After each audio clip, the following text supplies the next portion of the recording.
everybody. Your Excellency, dear colleagues, ladies, gentlemen, welcome to the 7th Enrico Fermi Lecture. The Enrico Fermi Lecture series is a yearly appointment supported by and co-organized with the Embassy of Italy here in Cyprus to promote the establishment of a scientific bridge between Italy and Cyprus and the development of future research opportunities. Since 2017, the Enrico Fermi series has been an opportunity to invite to the Cyprus Institute, eminent Italian scientists to present their work and their opinions on current and compelling societal grand challenges. This year, I'm glad to have with us Professor Donatella Spano from University of Sassari in Sardinia, so one of the major islands of Italy, who will speak will introduce us to agriculture in climate of crisis. But before introducing Professor Spano, let me thank the Ambassador, Federica Ferrari Bravo, for the fundamental support in organizing this event provided by her and the team of the Embassy. And I would like to invite here on the podium Professor Stavros Malas, President of the Cyprus Institute, for some words. Thank you. I'll keep some words, true. Good afternoon, everybody. Ambassador, welcome again to our institute. Welcome, Professor Spano, our colleagues. Well, you're at the right place. This institute has been pioneering the work in this region in climate change, and we have here Professor Papanikolas led it, the previous president, the so-called Climate Change Initiative. We can give it as a good bedtime reading, I can tell you. It's not small, so various chapters including the impact on agriculture. And indeed we were saying earlier on that we are feeling climate change this year. For those that are familiar with the Cypriot weather, of course, you know temperatures have not reached the stage that they're in the past. So clearly something is happening. Now, agriculture. Yes, indeed, it's something that this country has a significant economic activity, particularly the livestock industry. As I'm sure the ambassador will tell you, she's halloumi don't like heat. So I don't know how we're going to adapt them to this or at least change their environment, but it is a very serious issue because of grave economic impact. So we're very keen to hear what you have to say, and I hope these mitigation measures that you will propose will be obviously very useful for research, very useful for us, which we are actually thinking of moving in the direction of what we call smart farming and adaptation to climate change. So welcome, and very happy to have you here. And last but not least, we want to thank the Embassy for this great series of lectures. We've had wonderful speakers, very pioneers in their field, and we're very grateful. Thank you very much.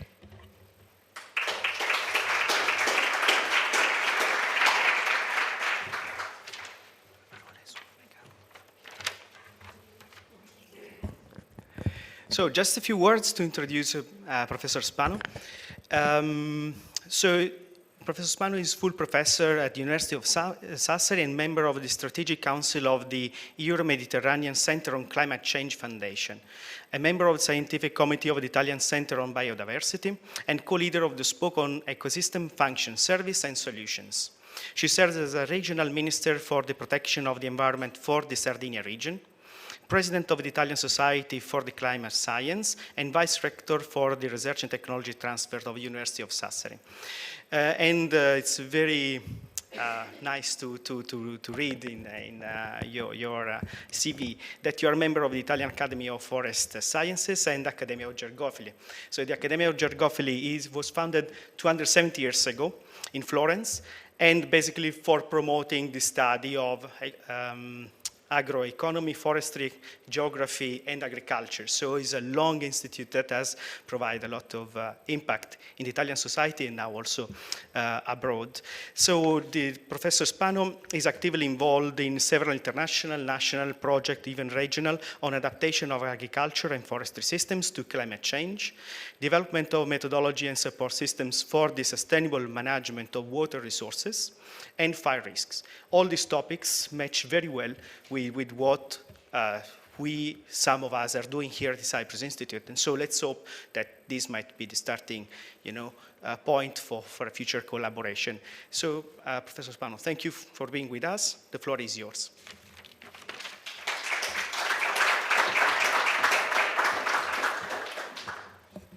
Thank you very much. Thank you for the introduction, and thank you for the invitation. I'm really honored to be here. It's the first time in Cyprus for me.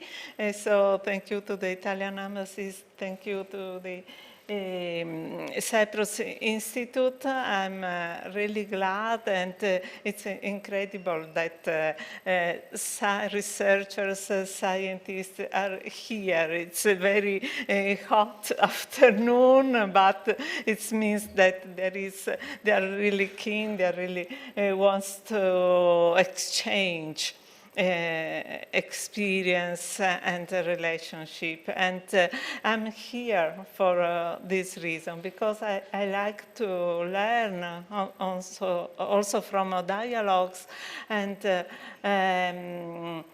set up also new scientific relationship with the Cyprus Institute and other also research or institutional entities in Cyprus. So really like to thank you, and I hope that I can say something that can help us to build up strategies for agriculture in the climate crisis.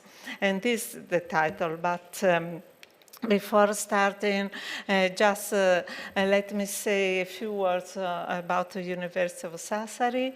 University of Sassari is the oldest university in Sardinia. There are only two, actually, universities in Sardinia.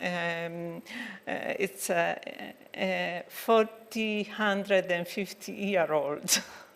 And we are a small, medium-sized university in Italy, 13,000 students, 10 departments, 650 faculties members, and we have a strong Erasmus program. And the Department of Agricultural Science is the only one department on agricultural science in Sardinia. And so it's very important for us and for all region, the role of this department for the entire agriculture. And the second institution I represent is the Euro-Mediterranean Center on Climate Change. That is a foundation. Maybe it's quite similar to Cyprus Institute, at least in terms of aggregation of expertise, and it's organized in the form of a network distributed throughout Italy with the main partners that are universities plus some American foundation and association. And CMCC Foundation is now the the institution that is recognized officially for climate change research and to develop science-driven adaptation and mitigation policies. It's a really interdisciplinary foundation with the advanced scientific computing, climate simulation predictions, division on impact on agriculture and forest ecosystems, climate change analysis on ocean, and risk adaptation, assessment, etc. So, and a supercomputer. So there are a lot of similarity with the Cyprus Institute. And also CMCC is a focal point for, PCC focal point for Italy. So it's the meeting point between the IPCC, the policymaker, the scientific community, and the public.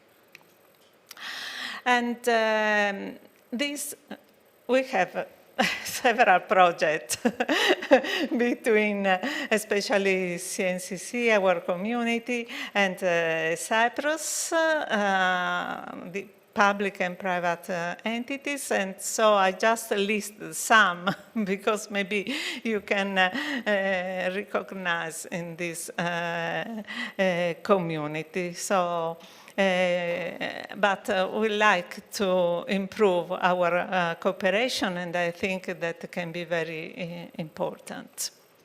So now back to the topic of this talk, agriculture climate crisis, fact, trends, and systemic solutions. So I think that there are at least 3 open questions that the scientific community is trying to answer, but the answer cannot be come only from the scientific community, but should be an answer built up from different segment of the society. So what effect does climate change have on the agriculture sector? How can productive activities deal with this phenomenon? What solution exists to deal with it? There is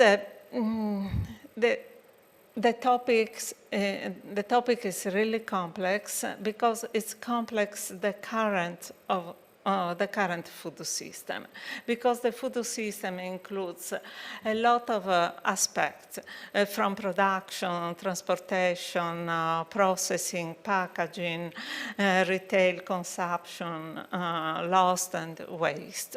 And the current food system feeds about 200 million people.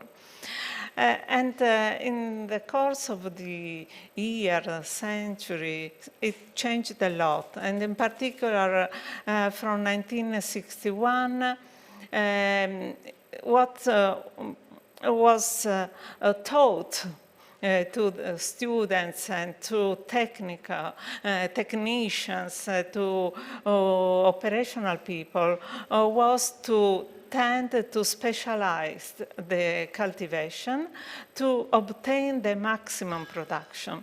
This was one of the main objective of the people who studied agricultural science. So, and this, the outcome, the effect of this was that food supply for per capita increased more than 30%, but in conjunction with the use of fertilizer increased a lot, and also the water resources for irrigation. And the contradiction of this stuff is that about 821 million people is undernourished, and 151 million children stunted, and 2 billion adults are overweight or obese. So there are a lot of paradoxes and contradiction in all of this. And the FAO stated that by 2050, we need more than 50% of the production of food that we have now. And we need more cultivated area, about 21%. So this is the situation of the current food system that is under pressure from not climate stressors, so it means socio-economical aspect, and for climate change. And the climate change in general impact, I have to talk, sorry, impacts negatively on food security. And because impacts on the 4 pillars of the food security, in terms of availability, in terms of food access, utilization, and stability. And these 4 pillars are very important, and we can understand why climate change can impact negatively from observation and projections, and so we need adaptation and mitigation measures to deal with this. So from the last IPCC assessment report, we know that the global surface temperature is increasing, and it's over past 1 degree. And the best estimate it's 1.07 degrees, but the range is between 0.8 and 1.3 degrees. And it's very likely that we reach 1.5 degree in the 21st century. And this is unless we keep the emission low, so it means under 1.5 degree. And the impact of climate change is not only increase in temperature.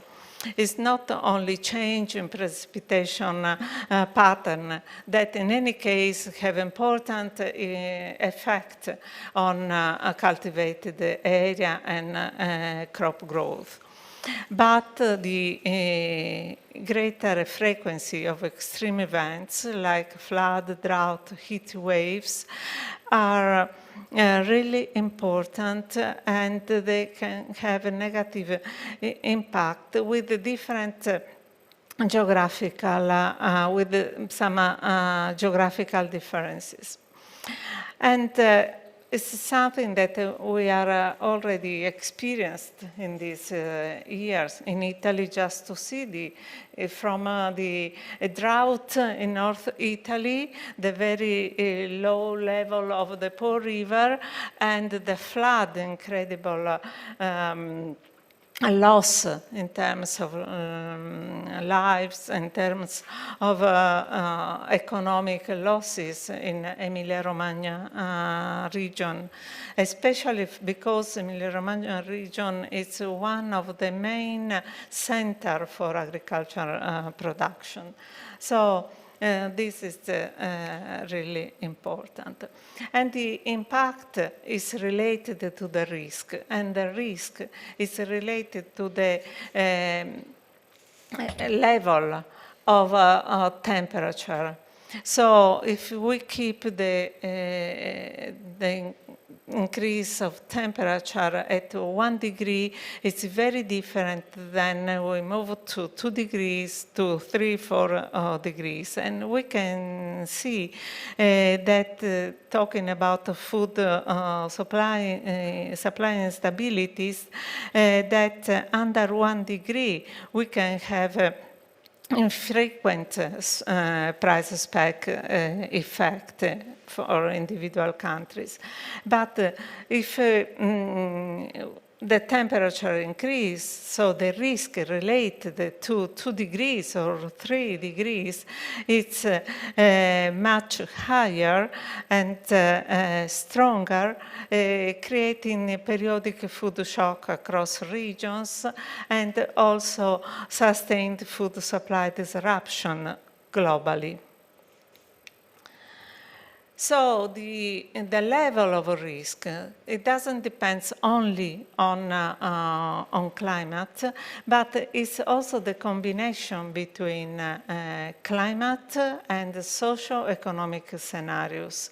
So if the socio-economic conditions of a territory is different, the impact for the same level of temperature can be very, very different.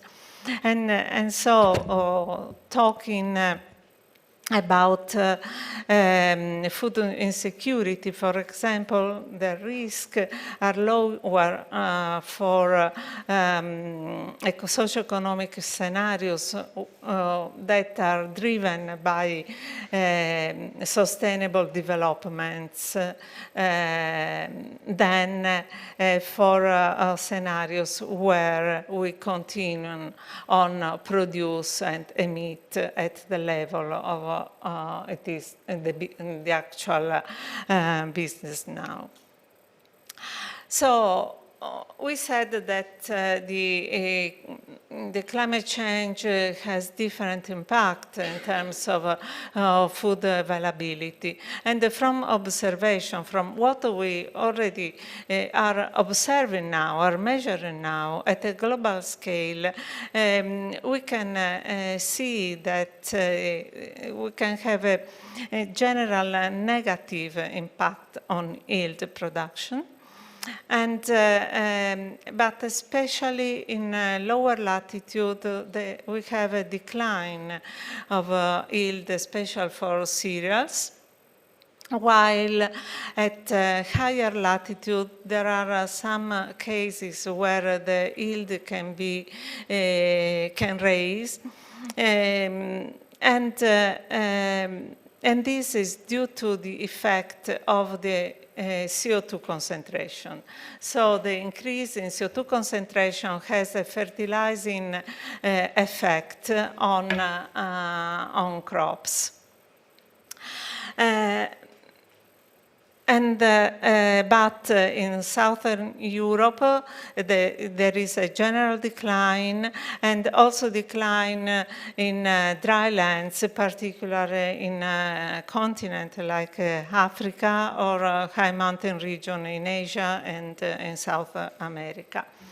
And the general negative impact is also projected. So the projections for the mid-century or the end of the century vary depending on CO2 concentration, on the fertility level of the land and the regions.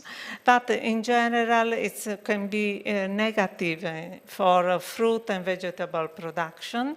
It's negative for pollination services. If we think about the bee service that help a lot in the production. Most of the production depends on the pollination services.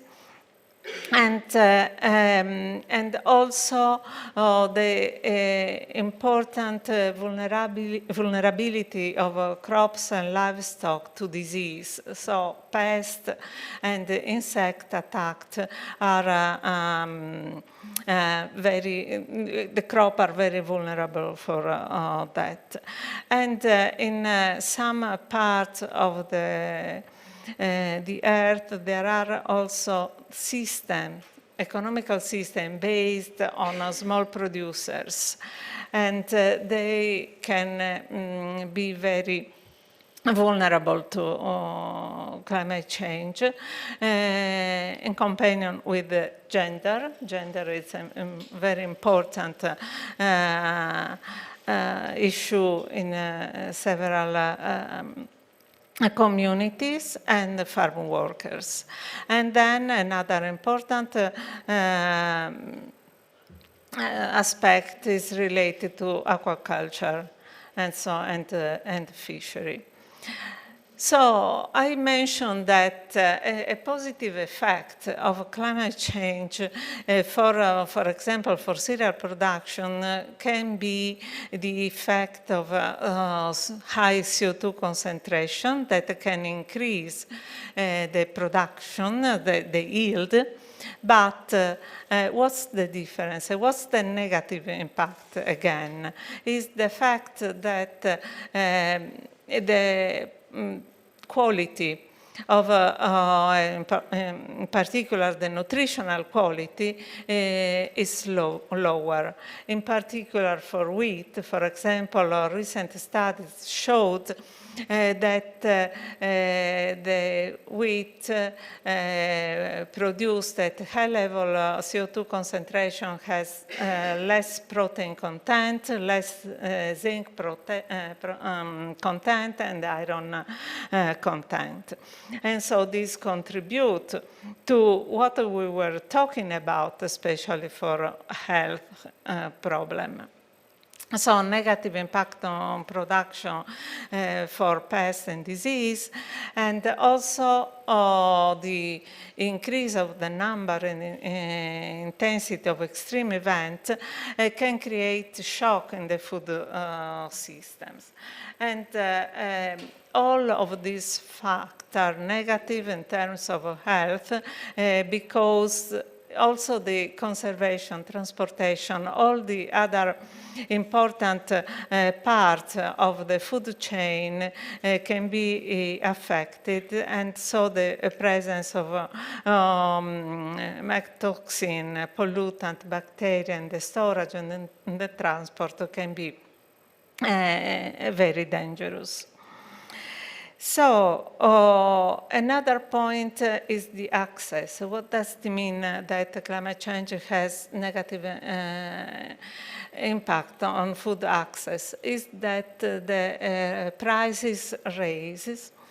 If the prices rise, it means that the access to people, to food, decrease, will become very difficult. And in all scenarios, it's projected that an increase in the prices for cereal by 2050.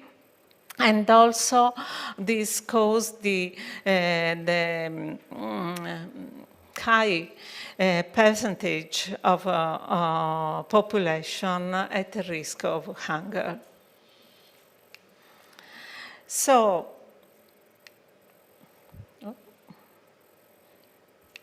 I don't know. Okay. In a recent publication that you can also find in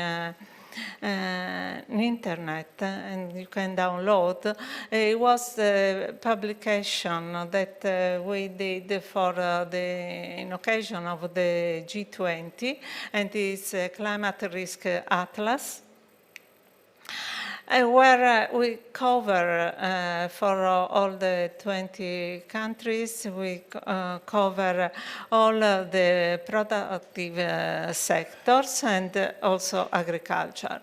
So we consider Europe, And for Europe, we saw, analyzing several data, that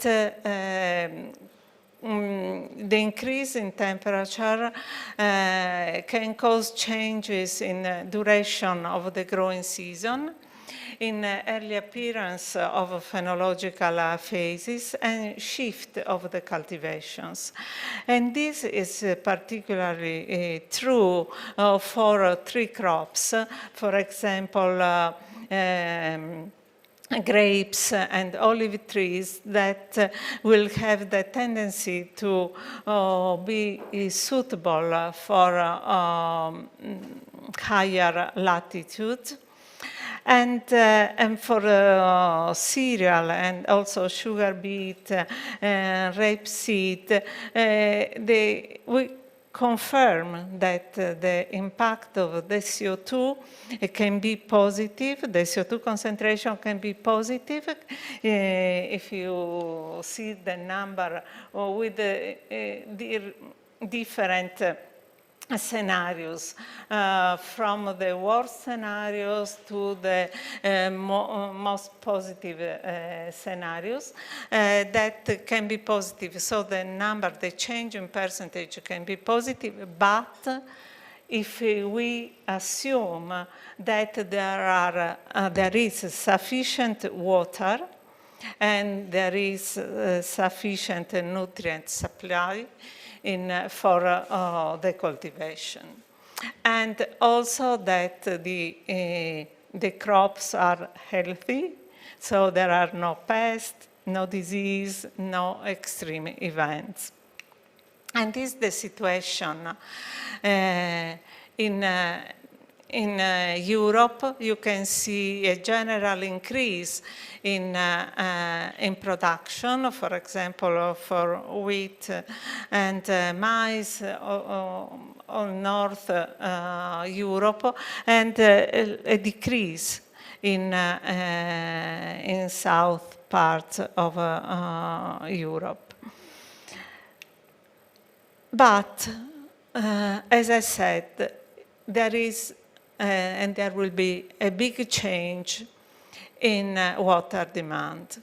So the high temperature require generally more water for agriculture due to higher evapotranspiration. And so the change in agriculture water demand can require an increase of 20% of the usual, comparing to the usual demand. And in particular, this is some values for Italy. If we compare the trend of climatic indicator for different level of temperature increase, 1.5 to 4 degrees, we can see that there is an increase in drought proportion of time, so the duration of drought will increase, as well the drought frequency in terms of agriculture, in terms of hydrological balance, so hydrological drought. And also there is increase in heat wave duration and heat wave frequency. But at the same time, there is an increase in runoff increase. So it means that also extreme events of heavy rains are projected. And this is the big contrast and the impact of climate change. So again, as for Europe, in particular for Italy, so in the Mediterranean, in the center of the Mediterranean area, the agricultural water demand by 2050 will increase by an average of 17 to 20% to support the current level of agricultural production.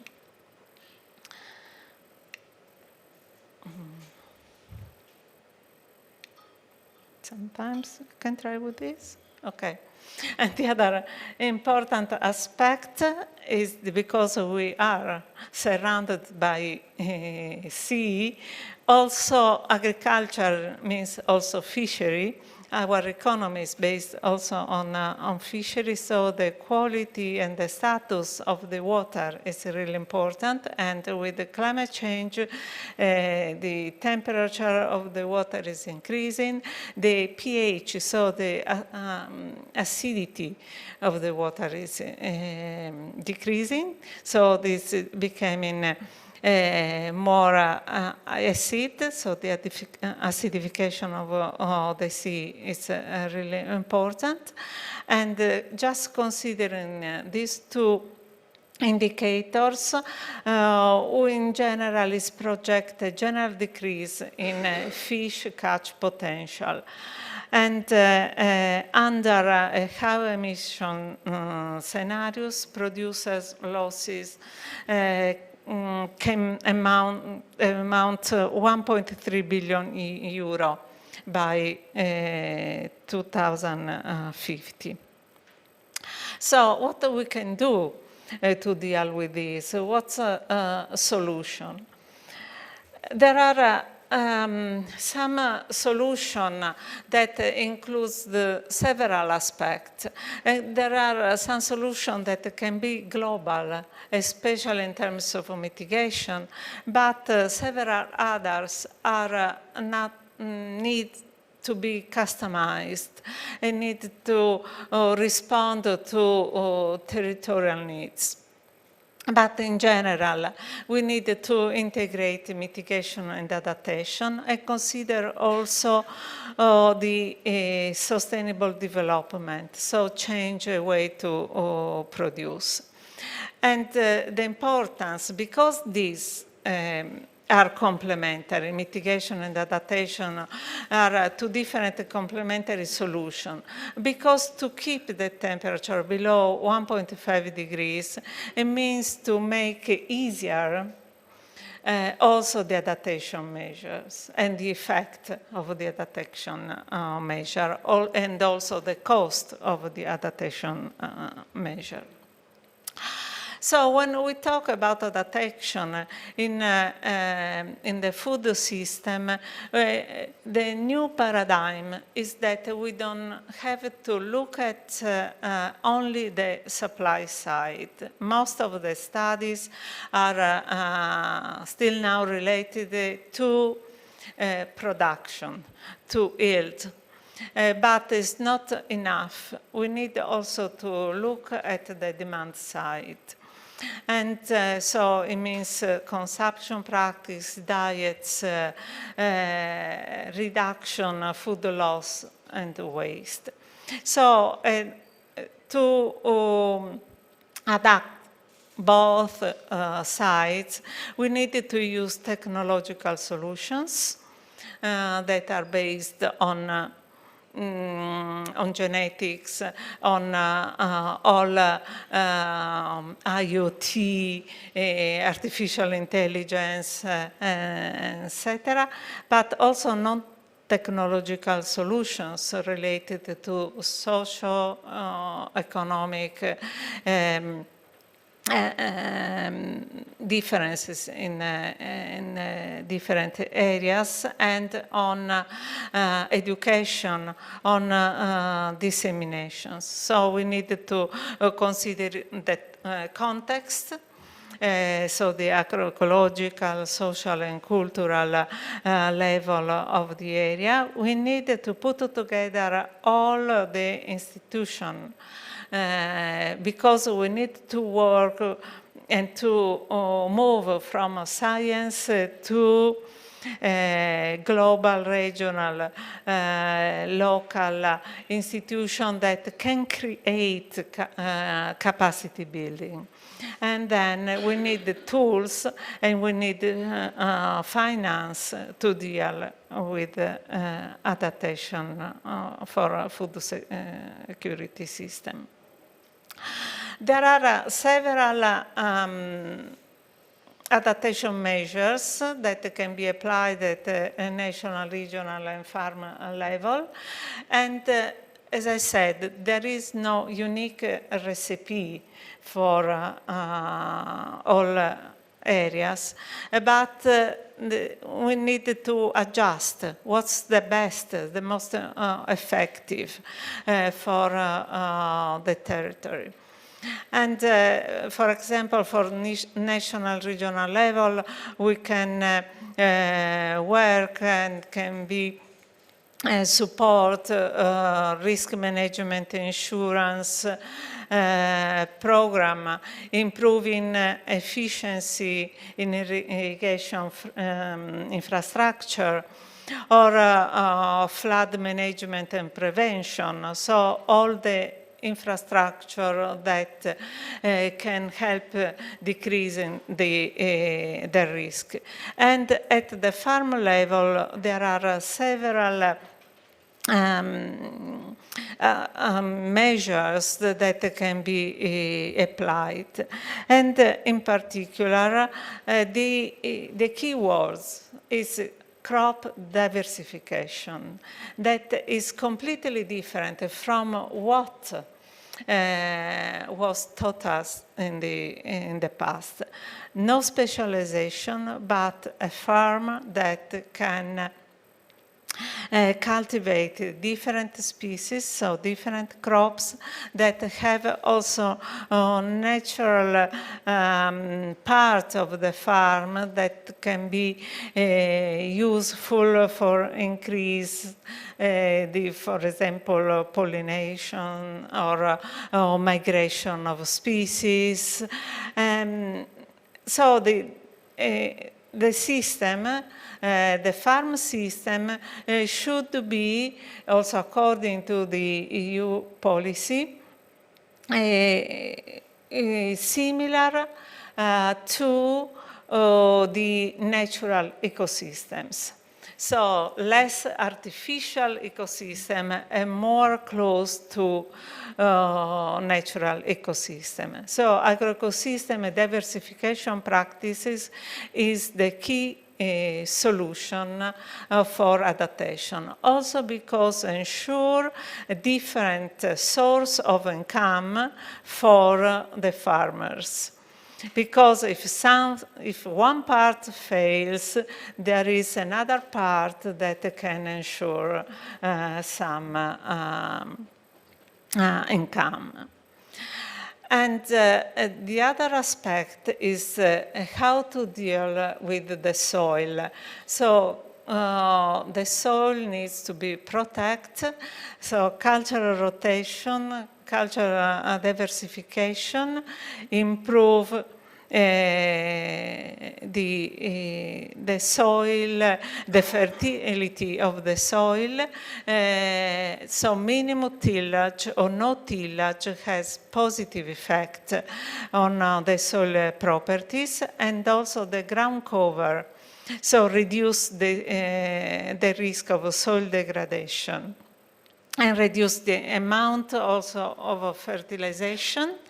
And increase biodiversity and reduce also the loss of water. Talking about emission, we know that the food systems can help, or in general, the agriculture can help in absorbing CO2, but it's also a great emitter.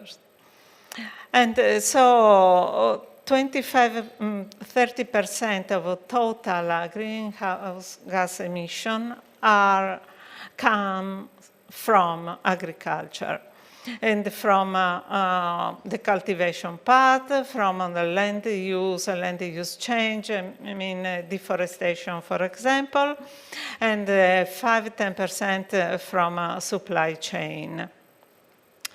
And considering this value, if we continue on the same type of production, by 2050, the emission from agricultural sector can increase by 30–40%. So we needed to do something. And we said we needed to integrate mitigation and adaptation, but we need to integrate also sustainability.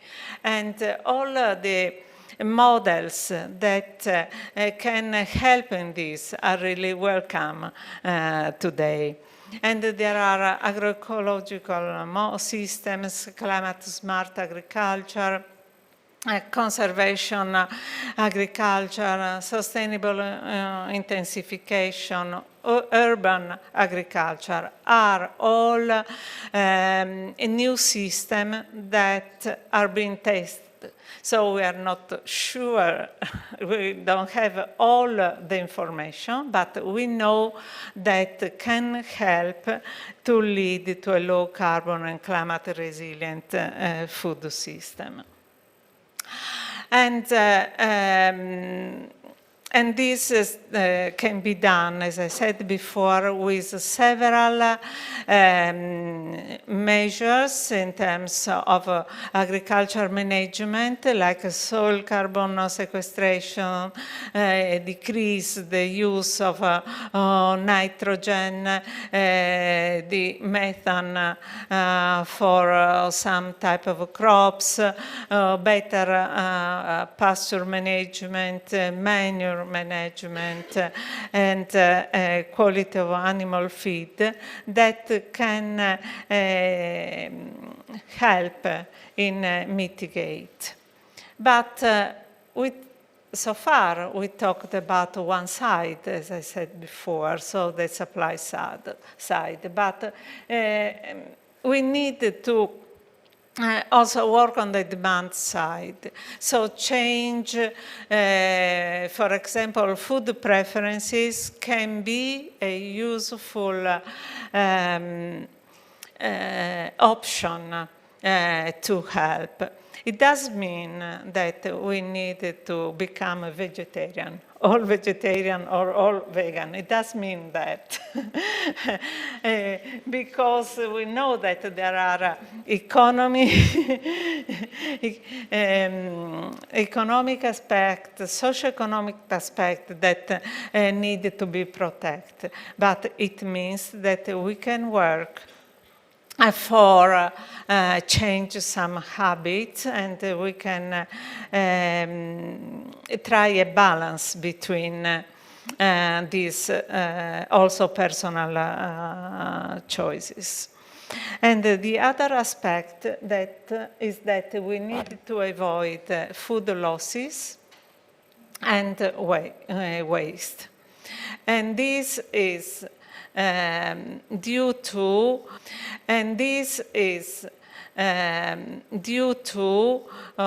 the type of producing. The total emission from a food system from this segment is really important. It's 25–30% of the food produced is lost. So we need to improve collection and storage technique in the firms, in the companies that have to be changed. We need to improve, to change how the packaging process is done, and we need also to work on individual behavior and sensitivity. So we need to avoid to waste food. And combine mitigation and adaptation measures for both sides, supply and demand. We can really make the food system resilient. and also avoid that there will be some part of the world that suffer more of hunger. And also we can help in terms of health, because low greenhouse gas emission diet can help is also the effect on some important disease like diabetes, for example, or heart disease that can have some improvement from this possible measure. So healthy and sustainable diets are possible and allow for significant emission mitigation, and also change the socioeconomic context for the consideration of diet. But I repeat, we need to customize. Some measures can be applied only in some contexts, so it's very important the socioeconomic and political and cultural context. So, and what I said so far, it's is very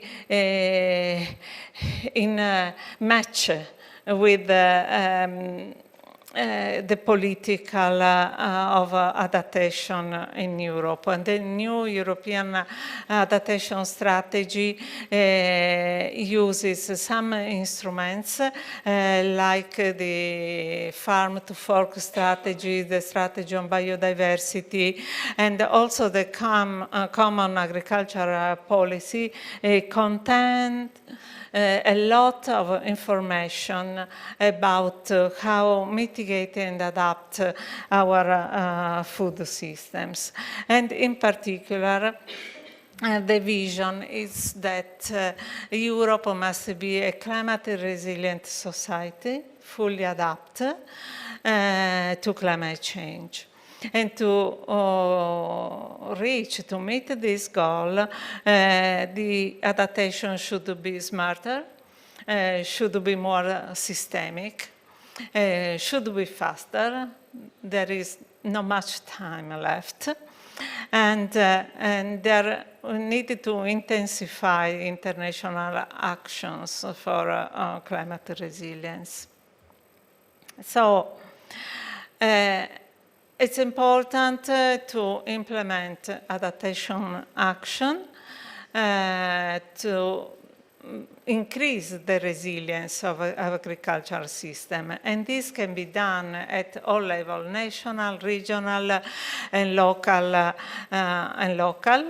And an important thing is assessing to help the institution and government to do this. We need to have a strong scientific-based assessing risk and vulnerability plan. I didn't check the time, so I don't know how. No. 5 minutes? Okay, sorry.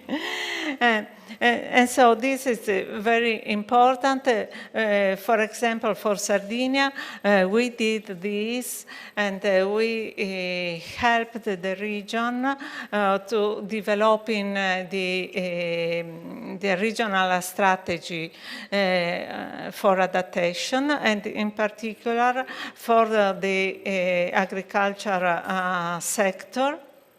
And the region won an important prize for sustainable public administration as the best 2019 project in Italy. And we used the key sector for Sardinia, like cereal production and livestock, for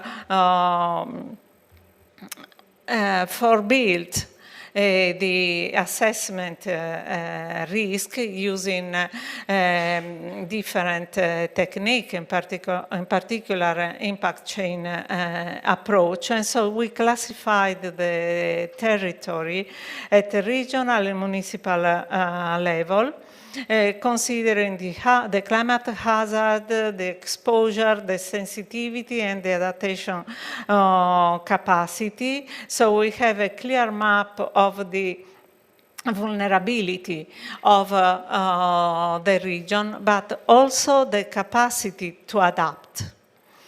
And we see that the level of education, that is a critical issue, the low GDP, the low percentage of irrigated areas, can be very important and critical issue for adaptive capacity of the region.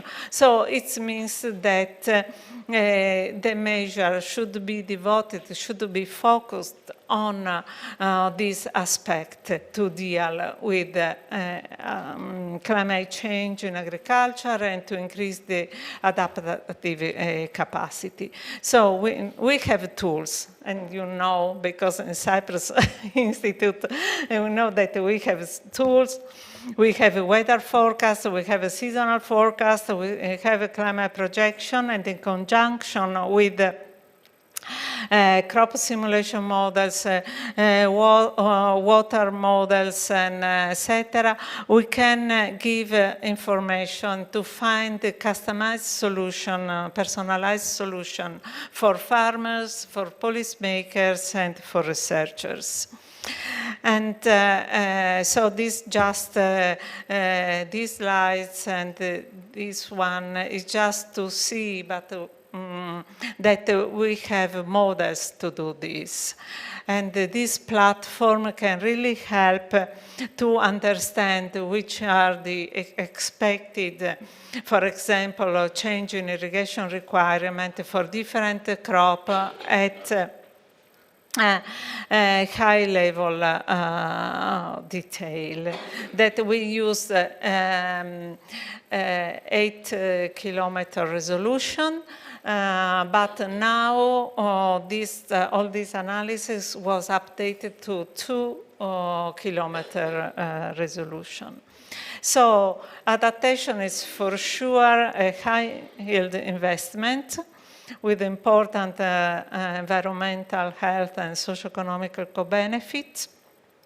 It's clear that we need plans, we need strategies at the different level of governments, and also we need to avoid inconsistencies, because to build a plan, to develop a plan, it's easier. But we need to apply, we need to implement the plan, and also we need to incorporate the mainstreaming and include policies to transfer to citizens the information.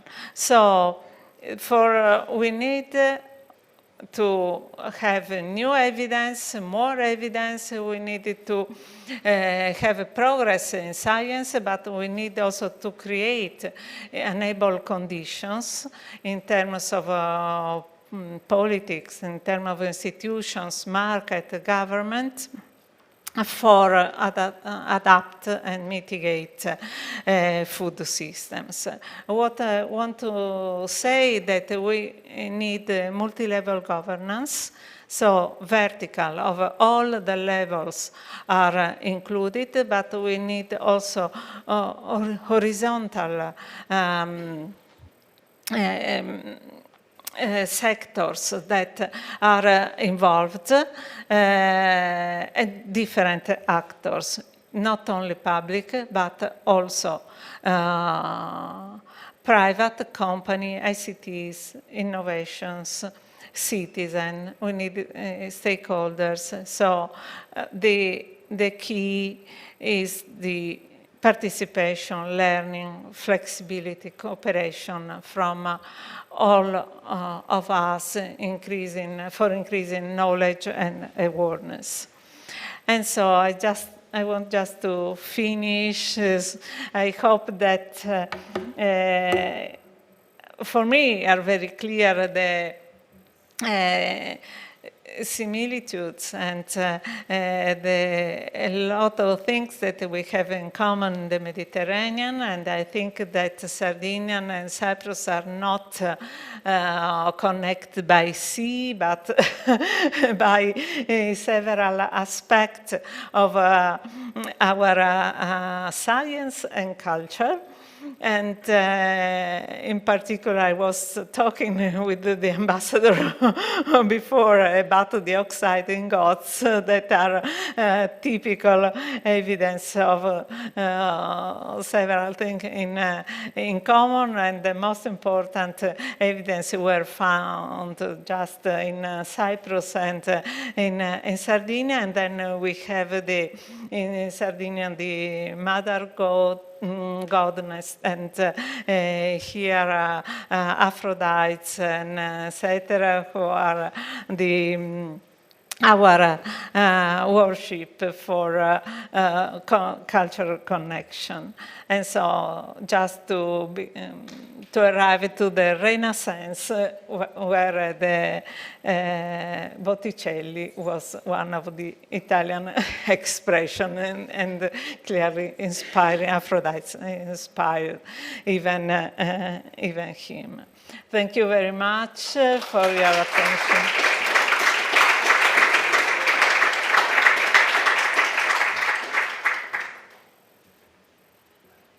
Thank you very much, Donatella, for this very insightful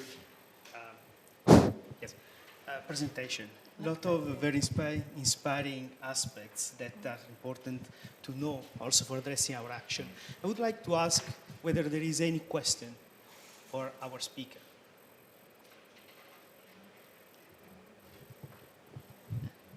Thank you, Professor. Open. Yes. Could you elaborate a bit, just for us, what are the similarities, according to your experience, between Cyprus and Sardinia?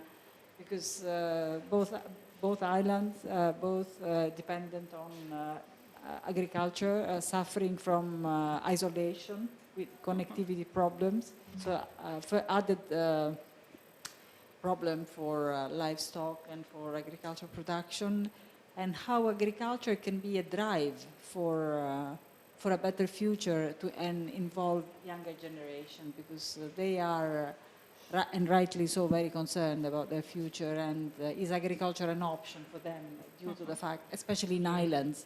Yeah, I think that thank you for the question. You mentioned a very important aspect, because in the past, agriculture and pasture were the main source of income. So it's inside of our Mediterranean in general, but I think that Sardinia and Cyprus in particular. And now isolation means not only to live in an island, but means also depopulation. So the decrease in people who live in the island, I think that it's the same, I don't know, for Cyprus, but, pardon? We have 1,500,000, but it's decreasing.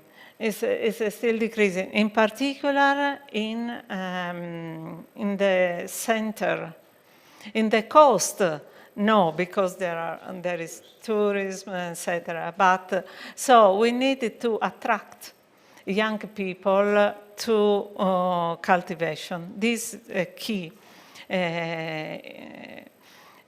solution. And for example, some actions to give land to young people and support them in creating creating farms can be a good thing. But there should be connection between university or the first diploma, university specialization, and this program.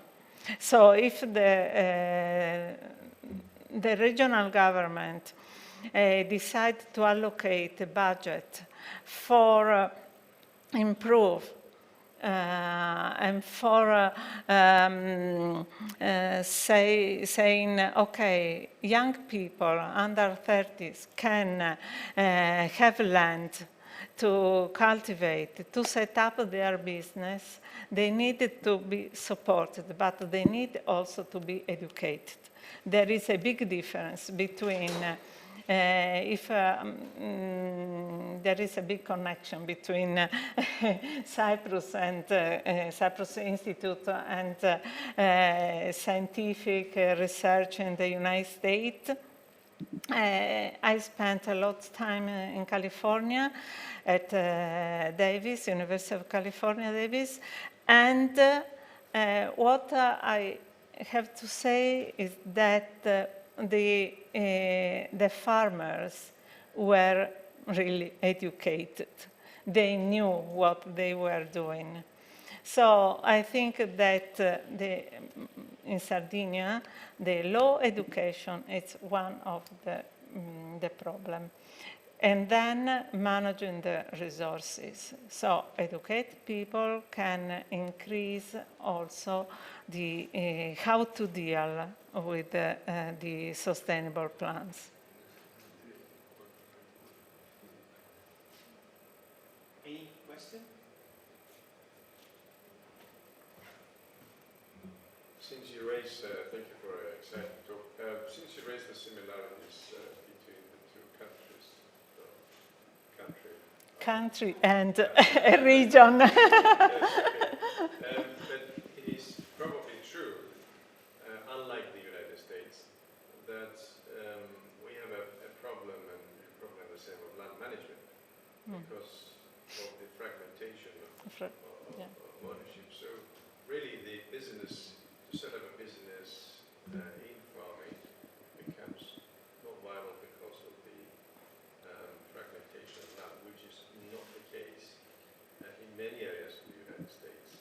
They have large, therefore they can develop a business which can have some sort of impact. But I noted that you talked a little bit about the livestock industry, and I also saw that the sheep industry is quite a strong contributor, right? Yes. Here. So, and you talked about, I saw some more genetic improvement. Do you run a national program of improving, presumably you mean adaptation and productivity together. So do you run a program like that in Sardinia? Yes, there are some colleagues that are specialized in that, in breeding, especially for sheep, but also for cows. But sheep is the most important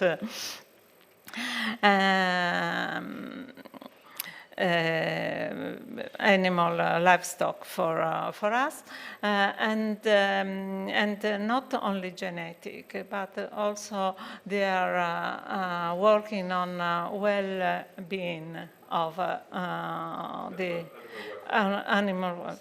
Yes, that is very important. Even especially for cows. Because sheep are, we talk about pasture, so we talk about grazing, etc. But for cows, it's very important. So there are breeding and animal health that is doing a very important job, and they are talking about, they are working also on meat equality.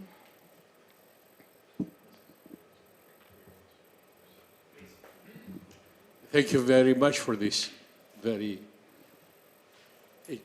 illuminating and inspiring talk.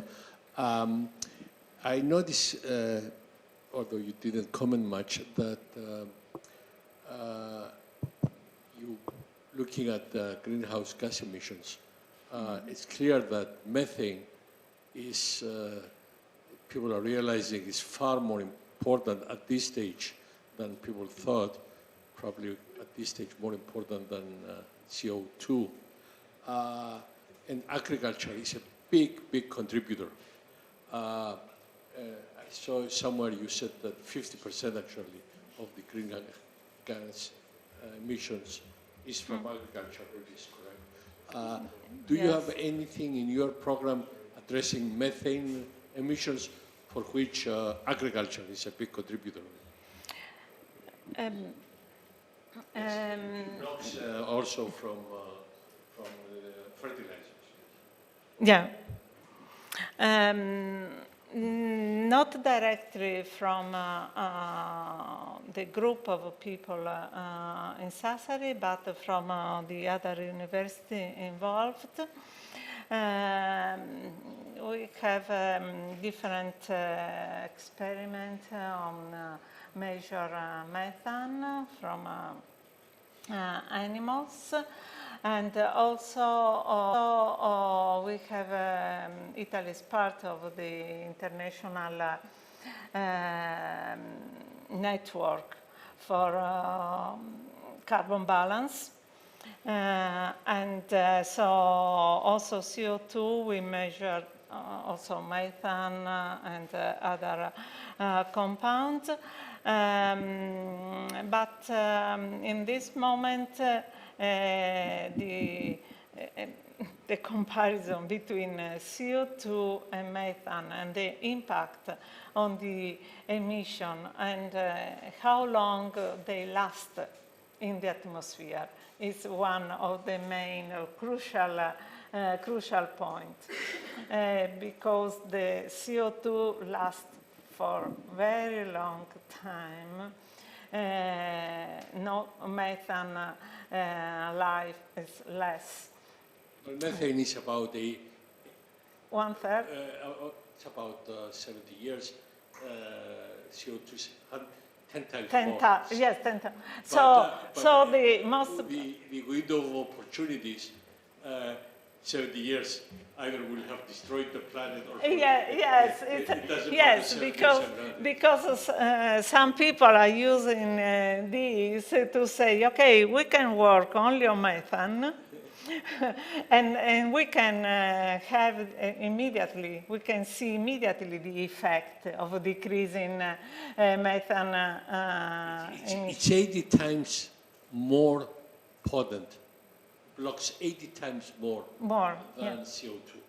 So it's really, and even the sustainable goals, SDGs, and I'm going to write to them, they list CO2, not methane. Not methane, yes. So, but as usual, we need to be very careful and to work on both sides. So, decrease methane and decrease CO2. Both. Yeah. Thank you very much. I think that this last sentence is extremely important to show how important it is acting at different level with respect to all the problems that we are facing. Thank you very much. Thank you again.